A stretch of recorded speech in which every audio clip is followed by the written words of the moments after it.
Hello friends!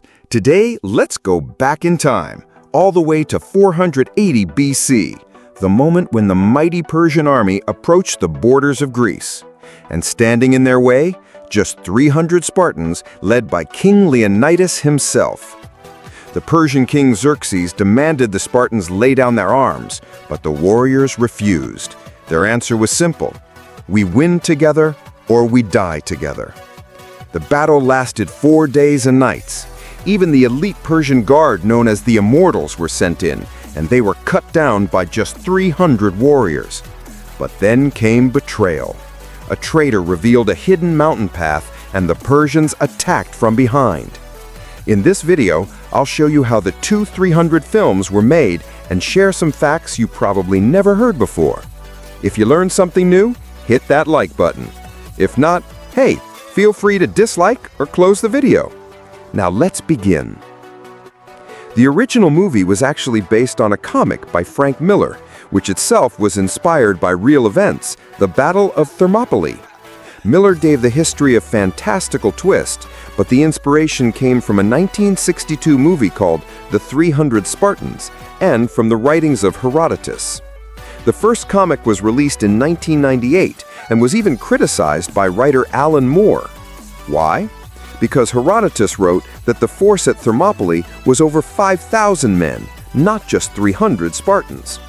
Production of the first film lasted just 60 days, and sadly, it was almost entirely shot on blue and green screens. 90% of it was filmed using blue screen, 10% green screen, all inside studios in Montreal. Only 2 days of filming took place outdoors for the horse scenes. Still, post-production took almost a full year, with 16 studios working on the visual effects. Fun fact, the first movie had 1,523 cuts and 1,006 special effects. By comparison, The Lord of the Rings: The Fellowship of the Ring had just 580 effects, and the second LORT movie only had 800. Now let's talk costumes. Xerxes' outfit? Made entirely of metal, and it followed Frank Miller's comic almost exactly. It was the most complex costume in the film. 18 separate pieces, real gems, custom jewelry, and 12 piercings. To stay true to the comic, all the Spartan warriors had to go shirtless. So the actors trained hard. 6 weeks of brutal workouts before filming even started. They kept training between takes, and Gerard Butler trained 4 hours a day under the guidance of a professional climber. Oh, and fun fact, Leonidas had a dedicated crew member just to fix the horsehair on his helmet. Over 600 costumes were created, along with countless arrows, shields, and swords. Some props were even borrowed from Troy and Alexander. Yes, all the monsters you saw, 100% CGI. But give credit to the actors. Imagine playing Xerxes, delivering a speech to millions while staring at a green screen. And here's something emotional. At the 26-minute mark, when Leonidas says goodbye to his wife, the original line was, "Marry a good man and bear good children," as if he knew he'd never return. And when he confronts Ephialtes, the traitor, he says, "Ephialtes, live forever," meaning live forever with your guilt. In the English dub, this was mistranslated as, "May you suffer forever." By the way, in Greek, Ephialtes literally means nightmare. His character design was even inspired by Gollum from The Lord of the Rings. There was also a deleted scene. After Leonidas rejects him, Ephialtes throws himself off a cliff, but survives and curses the king. When the movie hit theaters, the Iranian government was furious. They claimed it was American psychological warfare against Iran.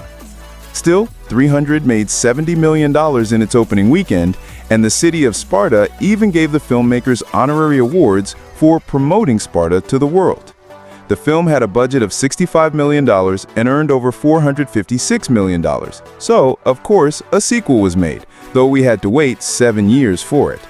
The sequel had a different color palette, since most of the story takes place in the open Aegean Sea. And once again, the cast underwent intense training, with lead actor Sullivan Stapleton starting workouts 10 weeks before filming.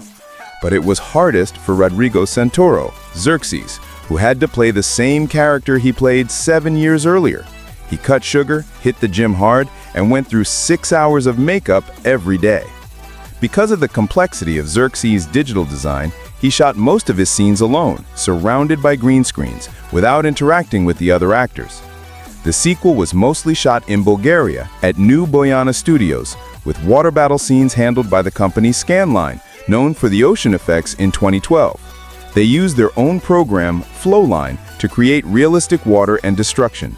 But yes, there were some real water scenes, filmed in a Warner Brothers pool in London. In the end, 300, Rise of an Empire grossed over $200 million in just the first 10 days. Audiences appreciated the effort, and the epic scale continued. And I hope you appreciate my effort too. So if you enjoyed this video, drop a like and maybe share it with a friend. Our journey through ancient Sparta ends here, but if you want more videos like this, leave a comment with the movies you'd like to see next. Thanks for watching, and see you soon.